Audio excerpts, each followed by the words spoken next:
نحمده ونصلي ونسلم على رسوله النبي الأمين الحبيب الكريم الرؤوف الرحيم.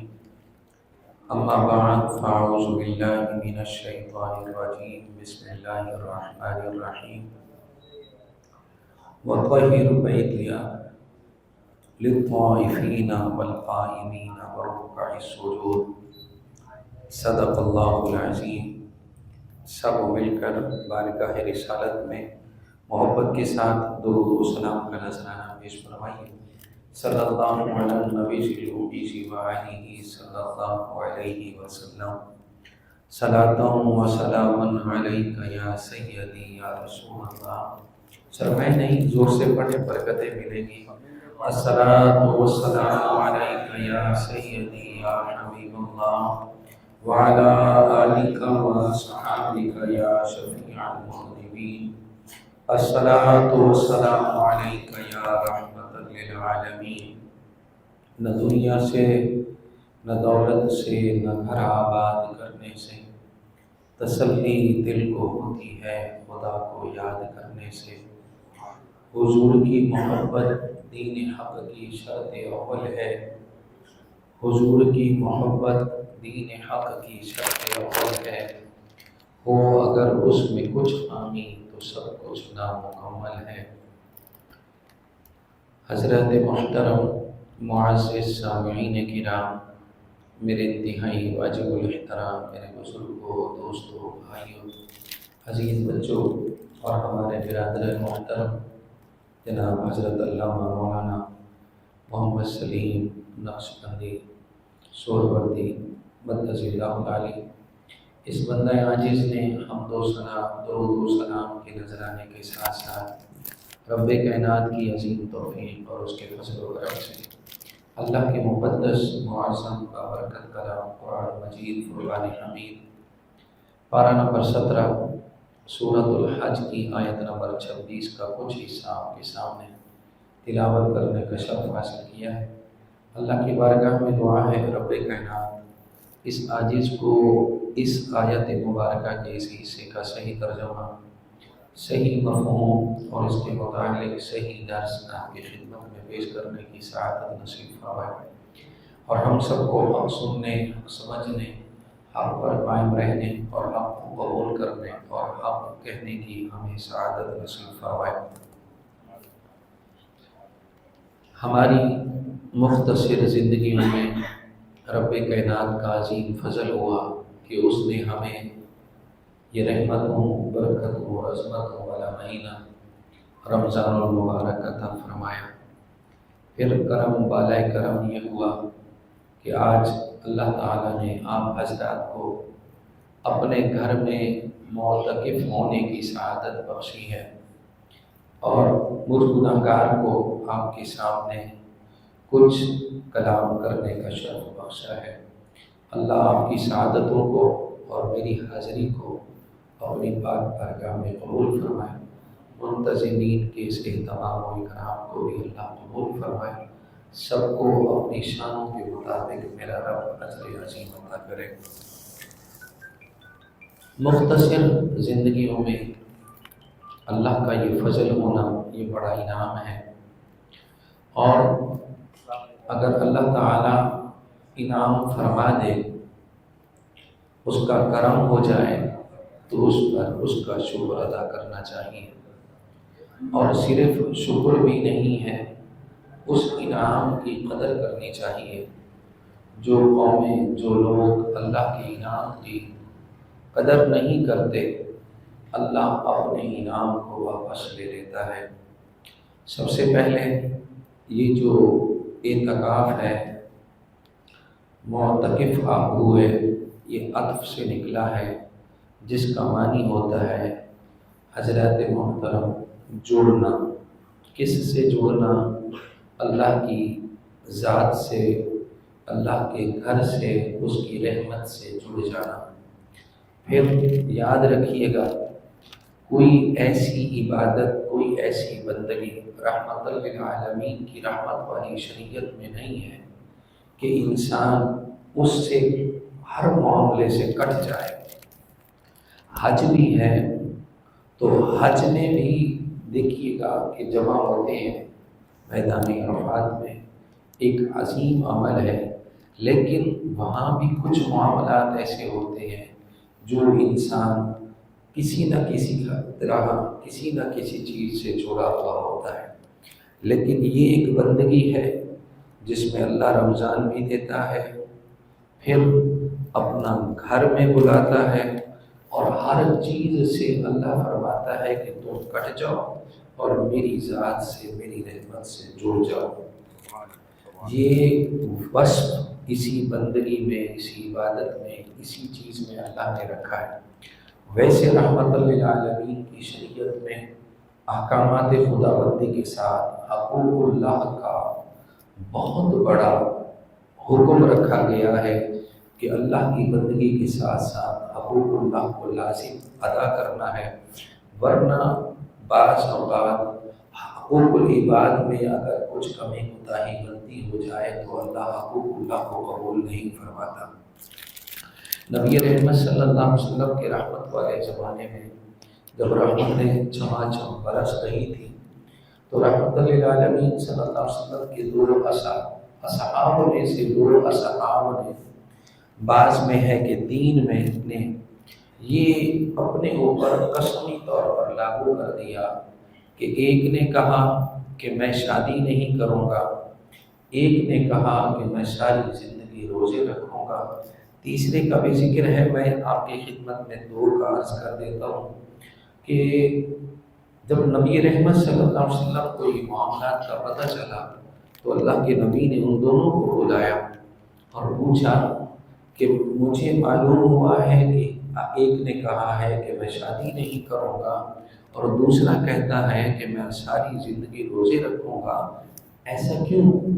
تو انہوں نے کہا ہمیں اللہ کا خوف ہے، ہم اللہ سے ڈرتے ہیں، اور اس خوف کے باعث کیونکہ میں نے یہ قسم کھائی ہے کہ شادی نہیں کروں گا، اس کی وجہ یہ ہے کہ میں شادی کروں گا، بچے ہوں گے، بچوں کے لیے ذریعہ معاش تلاش کرنا پڑے گا، بھاگ دوڑ کرنی پڑے گی، تگ و دو کرنی پڑے گی، تو میں اس میں الجھ کے رہ جاؤں گا۔ تو میں چاہتا ہوں اپنی زندگی کے لمحات اپنے رب کے نام کر دوں اور اس کی بندگی میں بسر کروں اور اس کی عبادت میں رہوں، اور تاکہ میں اس کا بندہ ہونے کا حق ادا کر سکوں۔ دوسرے سے جب پوچھا گیا کہ آپ نے روزہ رکھنے کی کہ عمر بھر روزے رکھوں گا، اس کی کیوں قسم کھائی ہے، ایسا کیوں کیا ہے؟ اس نے بھی یہی کہا اللہ کا خوف ہے، اور یہ نفس ہے جو ہمیں ابھارتا ہے برائی کی طرف، اور نفس کو کمزور کرنے کے لیے اے پیارے نبی آپ کی تعلیمات میں ہے کہ روزہ رکھو، روزہ سے نفس کمزور ہو جاتا ہے اور انسان نفس پر غالب آ جاتا ہے۔ تو میں نے یہ قسم کھا لی ہے کہ میں ساری عمر روزے رکھوں گا، جس کی برکت یہ ہوگی نفس میرا مغلوب ہو جائے گا، میں اس پہ غالب آ جاؤں گا، اور پھر میں احکامات خداوندی یکسوئی کے ساتھ ادا کرتا رہوں گا تاکہ میں اپنے رب کے قرب کو، اس کی بندگی کا حق ادا کر سکوں۔ اب یہ معاملہ تھا، اب آپ بتلائیں کوئی ہے اس میں کوئی برائی، کوئی ایسی بات ہے؟ لیکن میرے نبی رحمت صلی اللہ علیہ وسلم نے کیا جواب دیا، ذرا محبت کے ساتھ سنیے گا۔ آقا دو جہاں صلی اللہ علیہ وسلم نے فرمایا کہ سنو، میں تم سے زیادہ اللہ سے ڈرنے والا ہوں، میں تم سے زیادہ اللہ سے ڈرنے والا ہوں، اور میری حالت کو دیکھو، میری کیفیت کو دیکھو، اپنے نبی کی سنت کو دیکھو، میں نے شادیاں بھی کی ہیں اور اللہ کی بندگی بھی ادا کرتا ہوں، اور میں روزہ بھی رکھتا ہوں، اختیار بھی کرتا ہوں، اور دیگر معاملات کو بھی دیکھتا ہوں۔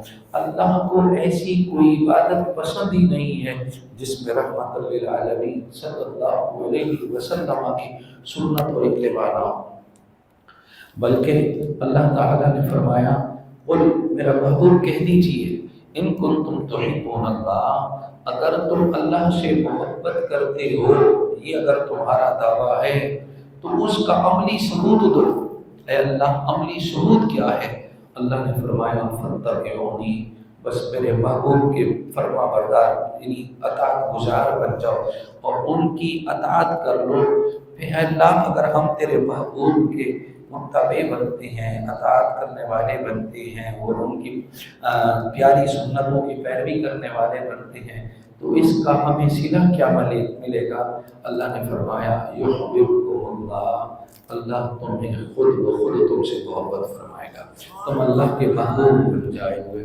وَيَغْفِرْ لَكُمْ ذُنُوبَكُمْ، اور جب جس کو کوئی محبوب بناتا ہے اور اللہ جس کو محبوب بنا لے اس کے دامن میں اللہ گناہ نہیں رہنے دیتا، اللہ نے فرمایا میں پھر تمہارے سارے گناہ معاف کر دوں گا۔ تو ایسی بندگی، ایسا معاملہ شریعت میں اللہ نے رکھا ہی نہیں ہے جس میں حقوق اللہ کے ساتھ حقوق العباد کا لحاظ نہ رکھا گیا ہو، سوائے اس ایک عبادت کے۔ اس میں حکم کیا آیا ہے؟ بس اپنے گھر کو بھی چھوڑ دو، اپنے تعلق کو بھی چھوڑ دو، اپنے رشتہ داریاں بھی چھوڑ دو، اپنے کاروبار بھی چھوڑ دو، اپنے سارے تعلق چھوڑ دو، اپنے ہر کام کو چھوڑ دو، بس آؤ رب کے گھر کے مہمان بن جاؤ، اللہ کے مہمان بن جاؤ۔ کتنی بڑی سعادت ہے۔ اللہ کے نبی صلی اللہ علیہ وسلم نے ارشاد فرمایا جس نے اللہ کی رضا کے لیے ایک دن کا اعتکاف کیا، پورے عشرے کی بات نہیں کر رہا، ایک دن کا اعتکاف کیا، اللہ اس کے درمیان، یعنی اعتکاف کرنے والے کے درمیان اور ادھر جہنم کے درمیان میں اللہ 3 خندقیں حائل کر دیتا ہے۔ کتنی خندقیں حائل کر دیتا ہے؟ 3 خندقیں حائل کر دیتا ہے۔ تو جب عرض کی گئی یا رسول اللہ اس خندقوں کی اپنا لمبائی اور چوڑائی کیا ہے؟ نبی رحمت صلی اللہ علیہ وسلم نے فرمایا اس کی لمبائی اور چوڑائی شرق اور غرب کی حضرات محترم مسافت کے برابر ہے، اور ایک خندق کی یہ لمبائی اور چوڑائی ہے۔ 3 خندقیں جس کے درمیان میں حائل ہو جائیں، کیا اللہ اس شخص کو جہنم تک جانے دے گا؟ حضرات محترم وہ پہنچ ہی نہیں سکتا۔ یہ ایک دن کے اعتکاف کی برکت ہے۔ اگر کوئی پورا آخری عشرے کا اعتکاف کرے تو پھر کیا ملے گا؟ میرے نبی رحمت صلی اللہ علیہ وسلم نے فرمایا جس نے اللہ کی رضا کے لیے آخری عشرے کا اعتکاف کیا اور اس کی حدوں کا خیال کیا، اللہ اس کے سارے گناہ معاف فرما دیتا ہے۔ اب حضرات محترم جہنم سے دوری بھی مل گئی، گناہوں کی معافی بھی مل گئی۔ ہم لالچی لوگ ہیں، کچھ لالچ بھی ہونی چاہیے۔ تو لالچ کیا ملے؟ میرے نبی رحمت صلی اللہ علیہ وسلم نے مسکرا کر فرمایا میرے گناہوں، اگر کوئی اللہ کی رضا کے لیے آخری عشرے کا اعتکاف کرتا ہے اور اس کی حدوں کا خیال کرتا ہے، پھر کیا معاملہ ہوتا ہے؟ جب وہ اعتکاف سے واپس جا رہا ہوتا ہے، جہنم سے بھی اللہ دور کر دیتا ہے، گناہ بھی معاف کر دیتا ہے۔ پھر حضرات محترم آج ہم تو تڑپتے ہیں کہ کاش ہمیں حج کی سعادت نصیب ہو جائے، کاش ہمیں عمرہ کی سعادت نصیب ہو جائے، پھر چلے جائیں، پتہ نہیں قبول ہوگا یا نہیں ہوگا۔ یہ اپنی جگہ پر ہے۔ اگر کوئی حضرات محترم لاٹھی نمبر 1 میں اللہ کے گھر میں بیٹھ جائے تو رب کائنات اس کو 2 حج مقبول کا ثواب بھی عطا کر دیتا ہے، 2 عمروں کا بھی ثواب عطا فرما دیتا ہے۔ حضرات محترم جب اتنی بابرکت عبادت ہے تو اس کے تقاضے بھی اسی حساب سے ہے۔ اب جیسے ہمارا ایک بچہ ہنس رہا تھا، اللہ نہ کرے یہ کہکا لگا دے، یہ جو کہکا لگانا ہے نا، یاد رکھیے گا یہ قبر میں اندھیرا پیدا کرتا ہے، اور اللہ کے گھر میں کہکا لگانا، اب آپ اندازہ لگائیے کہ کتنے موبائل کا باعث بنے گا۔ پھر یہ اللہ کا گھر ہے، اس کا ایک تقدس ہے۔ میں نے، اللہ کرے کہ میری یہ بات غلط ثابت ہو، میں نے دیکھا اور میں نے اندازہ لگایا، آج کل جو ہم اعتکاف کر رہے ہیں گروپ کی شکل ہو جاتی ہے، باتوں میں لگ جاتے ہیں، حالانکہ بتلاؤ تو صحیح، آپ تو آئے تھے تلاش کرنے کے لیے۔ آپ کیا کرنے آئے تھے؟ تلاش کرنے کے لیے۔ جو تلاش کرنے کے لیے جس کو تلاش کرتا ہے اس کی توجہ اسی طرف رہتی ہے، وہ دوسری طرف توجہ نہیں کر سکتا۔ اگر وہ دوسری طرف توجہ کرتا ہے تو تلاش کا مقصد ختم ہوتا ہے، تلاش کا مقصد ختم ہوتا ہے۔ اگر ہم گروپ بنا کر باتیں کرنے میں لگ گئے تو بتلائیں تو صحیح، تو پھر ہم نے تلاش کیا کیا؟ ہم کہاں پہ رہے؟ پھر ہم نے کیا وہ کیا؟ اچھا چلیں باتیں بھی کر لی، یہ بھی دیکھا کہ ہم نے باتیں کیا کی، شریعت کے دائرے والی کی یا ہنسی مذاق والی کی؟ کہیں ایسا تو نہیں ہوگا ہم نے کسی کی غیبت کر دی؟ کہیں ایسا تو نہیں ہے ہم نے کسی کے بارے میں بدگمانی پیدا کر دی؟ آپ کو پتہ ہے اللہ تعالیٰ نے قرآن مجید میں کیا فرمایا؟ اللہ نے فرمایا کہ یہ جو بدگمانی ہے، ان بعض الظن، کہ یہ جو بعض کو بدگمانیاں ہیں، یہ اللہ نے فرمایا گناہ ہے۔ اور پھر جو غیبت کرتے ہیں اس میں اللہ نے فرمایا ان تأکل لحم اخی، کیا تم اپنے مردے بھائی کا گوشت کھانا پسند کرو گے جو اس دنیا سے گزر گیا ہو؟ اللہ نے خود فرمایا فَكَرِهْتُمُوهُ، اس سے تم کراہت کرتے ہو، اور جو تمہارا بھائی تمہارے سامنے نہیں ہے اس کے بارے میں تم اس کی غیبت کرتے ہو۔ کہیں ایسا تو نہیں ہم یہ کر رہے ہو؟ اور جب اس نے وہ بات کی نہیں ہے تو پھر بہتان ہے۔ اگر بہتان باندھا تو پھر کیا ہوا؟ اللہ نے فرمایا ان الذین یؤذون المؤمنین والمؤمنات بغیر ما اکتسبوا فقد احتملوا بہتانا واثما مبینا۔ کبھی ہم نے وہ بھی غور کیا؟ اللہ نے قرآن میں فرمایا بے شک جن لوگوں نے مومن مردوں اور مومن عورتوں پر ایسا بہتان باندھا جو انہوں نے کیا ہی نہیں تھا، تو انہوں نے کیا کیا؟ اپنے سر ایک تو بہتان کا اور اسم مبینہ، کھلے ہوئے گناہ کا ارتکاب کیا ہے۔ تو یہ معاملات اگر ہم نے مسجد میں بیٹھ کر کیے تو بتلائیں وہ جو اعتکاف کی روح ہے کیا وہ ہم حاصل کر پائیں گے؟ دنیاوی باتوں میں لگ گئے تو کیا ہمارا مقصد پورا ہو گیا؟ یہ بھی میں نہیں کہتا میرے نبی کی شریعت خاموش کہنے کا نہیں، آپ اچھی بات کہہ سکتے ہیں، اچھی بات کر سکتے ہیں، لیکن مقصد کیا ہے؟ مقصد تو فوکس اسی کو کرنا ہے۔ چلے ایک بات میں آپ کی خدمت میں عرض کرتا ہوں، میرے نبی رحمت صلی اللہ علیہ وسلم ایک مرتبہ سفر پر تھے، ایک جگہ پر پڑاؤ فرمایا۔ کیا کیا؟ پڑاؤ کیا۔ اتنے میں نبی رحمت صلی اللہ علیہ وسلم اپنے اصحاب کے ہاں پڑاؤ فرمایا ہوا تھا، ایک خاتون آئی جن کی چھاتی سے دودھ ٹپک رہا تھا، خود بخود نکل رہا تھا، اور وہ کیا کرتی تھی؟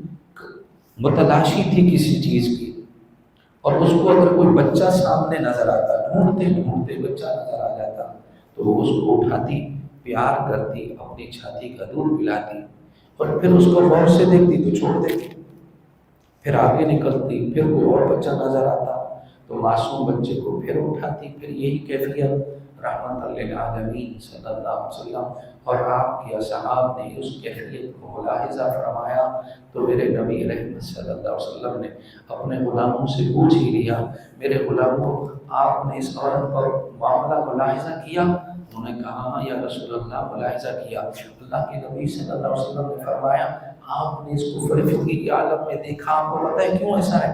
انہوں نے کہا اللہ اعلم و رسول اعلم، یا اللہ جانتا ہے یا اللہ کا رسول جانتا ہے، اللہ کی عطا سے ہمیں اس کے بارے میں علم نہیں ہے۔ تو رحمت للعالمین صلی اللہ علیہ وسلم نے اپنی شان نبوت سے غیب سے پردہ ہٹایا۔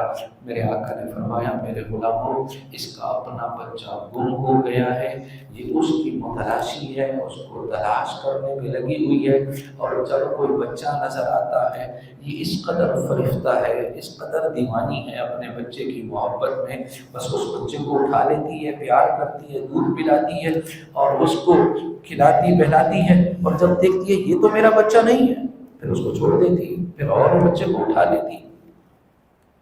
اب یہ کیفیت بھی بیان ہو گئی۔ پھر میرے آقا نے سوال کیا اے میرے غلاموں اگر اس کیفیت میں اس کو اپنا بچہ مل جائے تو یہ جب دوسروں کے بچوں سے اس قدر محبت کر رہی ہے اپنے بچے سے کس قدر محبت کرے گی؟ ایک سوال تھا، اب آپ سے ہم پوچھتے ہیں کس قدر محبت کرے گی؟ کوئی ہے اندازہ؟ کوئی ہے پیمانہ جس کو ناپ تول کی جائے؟ تو صحابہ نے کہا یا رسول اللہ، جب اس کی محبت غیر کے بچوں کے ساتھ یہ ہے، اس کا اپنا بچہ مل جائے، ہم اندازہ نہیں کر سکتے کہ یہ اپنے بچے سے کس قدر محبت فرمائے گی۔ تو میرے نبی کریم صلی اللہ علیہ وسلم نے اور پردہ ہٹایا، میرے آقا نے فرمایا میرے غلاموں سنو، اس مہربان ماں سے 70 گنا زیادہ اللہ اپنے بندے سے محبت فرماتا ہے۔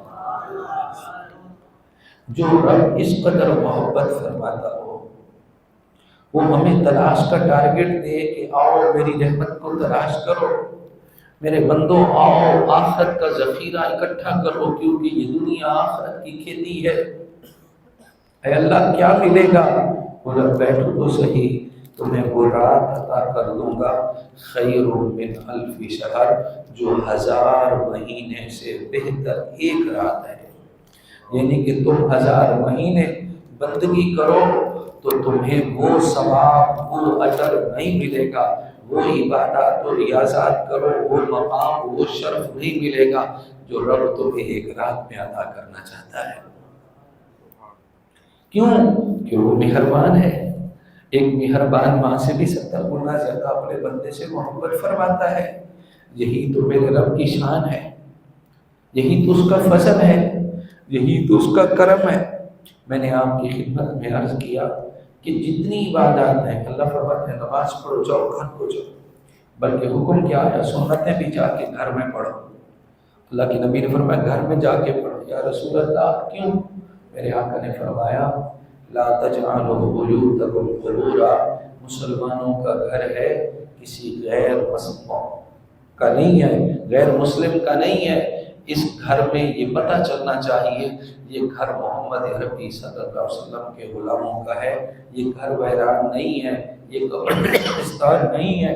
یا رسول اللہ تو پھر اس کو کیسے پتہ چلے گا؟ میرے نبی نے فرمایا بقیہ نماز گھر میں پڑھو، قرآن کی تلاوت کرو، ذکر و اذکار کرو، تاکہ پتہ چلے یہ کسی غیر مسلم کا گھر نہیں ہے، یہ قبرستان نہیں ہے، بلکہ یہ محمد عربی صلی اللہ علیہ وسلم کے غلام کا گھر ہے۔ اسی طریقے کے ساتھ روزہ رکھو، جاؤ نماز پڑھو، معاملات کرو، پھر گھر میں آ جاؤ۔ حج ہے جاؤ حج کرو، حج کرنے کے بعد گھر میں آ جاؤ۔ لیکن یہاں پر کیا ہے 10 دن میرے پاس رہو، میری بارگاہ میں رہو، میرے گھر میں رہو، اور جب تم رہو گے رب کا تمہیں قرب بھی ملے گا، اس کا فضل بھی آئے گا، اس کی عطائیں بھی آئیں گی، اور نبی کی سنت پر بھی عمل ہوگا، اور صرف یہاں تک بھی نہیں بلکہ تمہیں اللہ وہ رات کے وہ حسین مناظر بھی عطا فرما دے گا، اس کی برکتیں بھی عطا فرما دے گا، جس کی 1000 مہینے کی عبادت مقابلہ نہیں کر سکتی، جو اللہ تمہیں ایک رات میں عطا فرمانے والا ہے۔ لیکن کب؟ جب انسان ایک تو منگتا اور سوالی بن کر بیٹھے گا، دوسرا متلاشی ہوگا، تیسرا متوجہ ہوگا، تیسرا متوجہ ہوگا۔ نبی کریم صلی اللہ علیہ وسلم نے فرمایا جو غافل دل سے، جو بے توجہی سے دعا مانگی جاتی ہے، غافل دل سے دعا مانگی جاتی ہے، اللہ اس کو قبول نہیں فرماتا، لیکن اگر کوئی دعا دل سے مانگی جائے اللہ اس کو ضرور قبول فرماتا ہے، اللہ اس کو ضرور قبول فرماتا ہے۔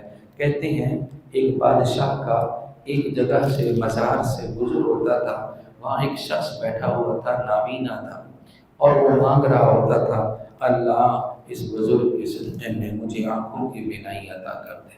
کئی دنوں سے کئی دفعہ اس بادشاہ کا گزر ہوا، دیکھا تو وہ مانگ رہا ہے لیکن نابینا ہے۔ اب بادشاہ کو غصہ آیا، کیونکہ بادشاہ تو بادشاہ ہوتے ہیں نا، بادشاہ ہوتے ہیں۔ اللہ کرے اللہ ہمیں بادشاہ نہ بنائے بلکہ احساس والا بنا دے، یہ دعا کیا کریں۔ اللہ اگر کسی کو بادشاہی بھی کسی مقام پر دے دے تو احساس کی دولت عطا کر دے۔ جب وہ بادشاہ بنتے ہیں ان سے احساس نکل جائے تو پھر وہ بادشاہ نہیں رہتے بلکہ وہ پھر ظالم ہو جاتے ہیں۔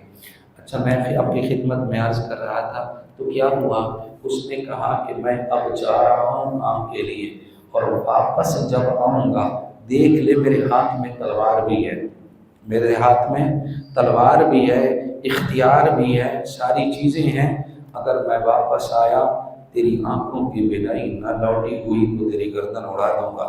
حضرت محترم اب کیا معاملہ گزرا، بادشاہ اپنے کام کے لیے گیا، اب اس نابینا نے دیکھا اب میری جان پر بنائی ہے، اب اس نے پہلے غافل دل سے مانگ رہا تھا، اب دل سے مانگنا شروع کیا، اب گڑ گڑایا، اب اللہ کو واسطے دیے، اے اللہ اب تو پہلے تو آنکھیں نہیں تھیں، اب جان بھی جانے والی ہے، میرا رب تو کرم کرنے والا ہے، تو مہربان ہے۔ بس گڑ گڑاتا رہا، دل سے مانگتا رہا، رب نے کرم کیا، بینائی لوٹ آئی۔ جب واپس بادشاہ آیا تھا پہلے وہ نابینا تھا، اب جب دل سے مانگا اللہ نے بینائی بھی عطا فرما دی، کرم بھی فرما دیا۔ آپ بھی متلاشی ہیں، آپ بھی کون ہیں؟ متلاشی ہیں۔ اسی مقصد کے لیے آئے ہیں نا، یا کوئی اور مقصد ہے؟ اگر یہی مقصد ہے تو پھر دل سے مانگنا شروع کر دو، صرف اپنے لیے نہیں بلکہ اللہ سے جب مانگو جتنا وسیع ہو کر مانگو، اللہ عطا کرنے والا ہے، اللہ عطا کرنے والا ہے، اور اس کے خزانے میں کوئی کمی نہیں ہے، اس کے خزانے میں کوئی کمی نہیں ہے۔ اپنے لیے مانگو، اپنے والدین کے لیے مانگو، ملک و ملت کے لیے مانگو، عالم اسلام کے لیے مانگو، اور پھر اس کا قرب مانگو، اس کا فضل مانگو۔ اب مانگنے کا مزہ آج کی رات ہے، آج تو رحمت والی رات بھی لگی ہوئی ہے، تو اس انداز کے ساتھ مانگنا ہے، غافل نہیں ہونا۔ اب آئیے گا، آپ اللہ کے گھر میں بیٹھے ہوئے ہیں، اس کا بھی ایک تقدس ہے، اس کا بھی ایک تقدس ہے۔ یاد رکھیے گا، اللہ کے گھر میں ہم ٹیکا نہیں لگا سکتے، اللہ کے گھر میں ہم شور نہیں کر سکتے، اللہ کے گھر میں ہم دوڑ نہیں سکتے۔ یہ یاد رکھیے گا، یہ مسجد کے آداب میں آپ کی خدمت میں عرض کر رہا ہوں۔ ایک شخص نے آ کر مسجد میں آواز لگائی، رحمت للعالمین کا رحمت والا زمانہ ہے، میری فلاں چیز گم ہو گئی ہے۔ اللہ کے نبی صلی اللہ علیہ وسلم نے سنا، فرمایا یہ جگہ آواز لگانے کی تھوڑی تھی، وَأَنَّ الْمَسَاجِدَ لِلَّهِ فَلَا تَدْعُوا مَعَ اللَّهِ أَحَدًا، یہ اللہ کی مسجدیں اللہ کی عبادت کے لیے ہیں، اس کے پکار کے لیے ہیں، اس کو یاد کرنے کے لیے ہیں، تو دنیا کی بات کرتا ہے یہاں پر۔ تو رحمت للعالمین صلی اللہ علیہ وسلم نے اس کی صدا پہ کیا جواب دیا؟ فرمایا اللہ کرے تیری چیز تجھے کبھی نہ ملے جو گم ہو گئی۔ اب آپ یہ اندازہ لگائیں، یہ اللہ کا گھر ہے، اس کا کس قدر تقدس ہے۔ چلیں آپ کو ایک اور بات آپ کی خدمت میں عرض کرتا ہوں، ذرا محبت کے ساتھ سماعت فرمائیے گا۔ یہ مسجد ہے، مسجد میں ہم کیا ادا کرتے ہیں؟ نماز ادا کرتے ہیں نا، کیا ادا کرتے ہیں؟ نماز ادا کرتے ہیں، 5 ٹائم جماعت ہوتی ہے۔ آپ کو پتہ ہے جماعت کے ساتھ نماز پڑھنے کی بڑی فضیلت ہے۔ آپ نے ایک نماز تنہا پڑھی، اللہ آپ کو اپنی شان کے مطابق 10 نمازوں کا ثواب عطا فرماتا ہے۔ اگر وہی نماز آپ جماعت کے ساتھ پڑھیں تو اللہ تعالیٰ کیا کرتا ہے؟ 27 نمازوں کا ثواب عطا کرتا ہے۔ کیا کرتا ہے؟ اب تو رحمت بڑی ہوئی ہے نا، اب تو ہر عمل کا اجر 70 گنا بڑھا دیا گیا ہے۔ اب کیا ہے؟ اس کی رحمت وسیع چھما چھم برس رہی ہے۔ تو کیا ہوا؟ ایک تو پہلے یہ ہے کہ ہر عمل اللہ نے بڑھا دیا، پہلے اگر 10 دیتا تھا اب وہ 700 ہو گئی، وہ 70 گنا بڑھ گیا، اور جماعت کے ساتھ 27 گنا نماز کا ثواب ملتا تھا، 70 گنا اور بڑھا دیا گیا۔ یہ جماعت کی برکت ہے۔ اور ایک برکت اور بھی ہے، وہ ہے تکبیر اولیٰ کی، یعنی کہ پہلی تکبیر۔ امام صاحب کے آپ کے امام صاحب نے اللہ اکبر کہا، آپ مقتدی نے بھی امام کے پیچھے اللہ اکبر کہا، یہ پہلی تکبیر ہے، اس کو تکبیر اولیٰ کہتے ہیں۔ اس کی ایک اور فضیلت ہے، اور کسی کو اگر نماز میں دل نہ لگتا ہو، بزرگ فرماتے ہیں 41 دن وہ پابندی کرے کہ تکبیر اولیٰ نہ چھوٹنے دیں، 41 دن پابندی وہ کر دے، اللہ اس کو نماز کی محبت عطا فرما دے گا، اللہ اس کو نماز کی محبت عطا فرما دے گا۔ یہ نماز چھوڑنے کی بیماری بھی چلی جائے گی، سستی اور کاہلی بھی چلی جائے گی، جب یہ اس نے عمل کرنا ہے، یہ وظیفہ کرنا ہے کہ 41 دن تکبیر تکبیر اولا کے ساتھ وہ نماز ادا کرے۔ اب کیا ہے، اب آئیے گا میں پھر آپ کی خدمت میں افضل عبادت نماز میں جماعت میں تکبیر اولا، اگر کوئی شخص آیا نماز کے لیے اور پھر کیا ہوا، اب آیا دیکھا جماعت کھڑی ہو گئی ہے، کیا ہو گیا ہے، جماعت کھڑی ہو گئی ہے۔ اب حق تو یہی تھا، نماز ہے، افضل عبادت ہے، جس کے بارے میں میرا نبی فرمائے من ترک الصلاۃ متعمدا فقد کفر، جو جان بوجھ کے نماز چھوڑتا ہے تحقیق وہ کفر کرتا ہے۔ اس قدر نماز کے بارے میں حکم ہے، یہاں تک کہ جنگ کے عالم میں بھی نماز چھوڑنا جائز نہیں ہے، جنگ کے عالم میں۔ اور نبی رحمت صلی اللہ علیہ وسلم نے اللہ سے فرمایا میرا رب تیری اجازت ہو، جنگ لڑ رہے ہیں نماز چھوڑ دیں؟ اللہ نے فرمایا نہیں میرا محبوب، اپنی جماعت کے دو حصے کرے، ایک حصہ لڑتا رہے، ایک میری نماز ادا کرے، جب وہ فارغ ہو جائے اور وہ نماز پڑھنے آ جائیں اور یہ لڑنے چلے جائیں، نماز نہیں چھوڑنی، نماز نہیں چھوڑنی۔ اور میرا نبی کیا فرماتا ہے، جو لوگ نماز کے لیے مسجد میں نہیں آتے، میں محمد وہ ذات جو رحمت للعالمین ہو، جو دشمنوں کو معاف کر دے، قاتلوں کو معاف کر دے اور چھما اپنی رحمت کو بانٹے، وہ نبی خود فرماتا ہے میں محمد کا دل کرتا ہے کہ میں اپنے مصلی امامت پر کسی کو کھڑا کروں، جو لوگ نماز کے لیے نہیں آتے ان کے گھروں کو آگ لگا دوں، اور آگ لگا بھی دیتا لیکن اس وجہ سے نہیں لگاتا کہ وہاں گھروں میں بچے بھی ہوتے ہیں، کمزور بھی ہوتے ہیں، بوڑھے بھی ہوتے ہیں۔ اب آپ یہ اہمیت میں آپ کو نماز کی بتلا رہا ہوں، جب اتنی اہمیت ہے ہونا تو یہی چاہیے تھا کہ ہم مسجد کے دروازے پر پہنچے، ادھر امام صاحب نے جماعت کھڑی کی ہوئی تھی اور ہماری رکعتیں چھوٹنے والی تھی، ہم تو دوڑ کر آتے، نماز میں شامل ہو جاتے، لیکن چونکہ ہم کسی اور کے گھر پہ نہیں آ رہے، اللہ کے گھر پر آ رہے ہیں، تو اللہ کیا کرتا ہے، اللہ کے محبوب نے کیا فرمایا، اللہ کے محبوب نے فرمایا خیال کرنا آپ خدا کی بارگاہ میں رہے ہو لیکن اس کے گھر میں تمہارا آنا ہو رہا ہے، قدم احتیاط سے اٹھانا۔ یا رسول اللہ کیسے کریں؟ اللہ کے نبی نے فرمایا اذا اقیمت الصلاۃ، اگر نماز کھڑی بھی ہو جائے فلا تأتوها تسعونا، دوڑ کر نہ پانا، ولا تأتوها تمشونا وعلیکم السکینہ، آرام سے چلتے ہوئے آنا، تمہارے قدموں کی آہٹ کی آواز بھی پیدا نہ ہو، اگر قدموں کی آہٹ کی آواز بھی پیدا ہو گئی اللہ کے گھر کا تقدس پامال ہو جائے گا، تمہاری حاضری کہیں ایسا نہ ہو تمہارے منہ پہ مار دی جائے، تمہاری بندگی تمہارے اعمال غارت کر دیے جائیں۔ یا رسول اللہ کیا ہونا چاہیے؟ میرے نبی نے فرمایا وعلیکم السکینہ، تمہاری طبیعتوں میں اطمینان ہو، تمہارے قدموں میں آہستگی ہو، شائستگی کے ساتھ آرام سے چل کر آؤ تاکہ پتہ چلے ساری کائنات کے بادشاہ کے دربار میں جا رہے ہو، اس کی پاک بارگاہ میں حاضری میں جا رہے ہو۔ یا رسول اللہ نماز چھوٹ رہی ہے تو کیا کرے؟ میرے آقا نے فرمایا فما ادرکتم فصلوا، جو جماعت کے ساتھ تمہیں نماز مل جائے وہ پڑھ لو، وما فاتکم فاتموا، جو تم سے رہ جائے اس کو بعد میں پورا کر لینا، کیونکہ شائستگی کے ساتھ آنا تمہارا کام ہے، قبول کرنا تو رب کا کام ہے، وہ ضرور قبول فرما دے گا۔ یہاں تک کہ روایت میں آتا ہے ایک شخص آیا، اس نے بڑی کوشش کی، دکان بند کی یا اپنے معاملات کو چھوڑا، گھر کو چھوڑا، کوشش کی کہ میں جماعت کے ساتھ اور تکبیر اولا کے ساتھ نماز ادا کروں۔ جب مسجد کے دروازے پر پہنچا کیا دیکھا، جماعت سلام پھر گیا، کیا پھر گیا؟ سلام پھر گیا۔ اللہ ہماری ظاہری صورتوں کو نہیں دیکھتا، اللہ ہمارے دلوں کو دیکھتا ہے۔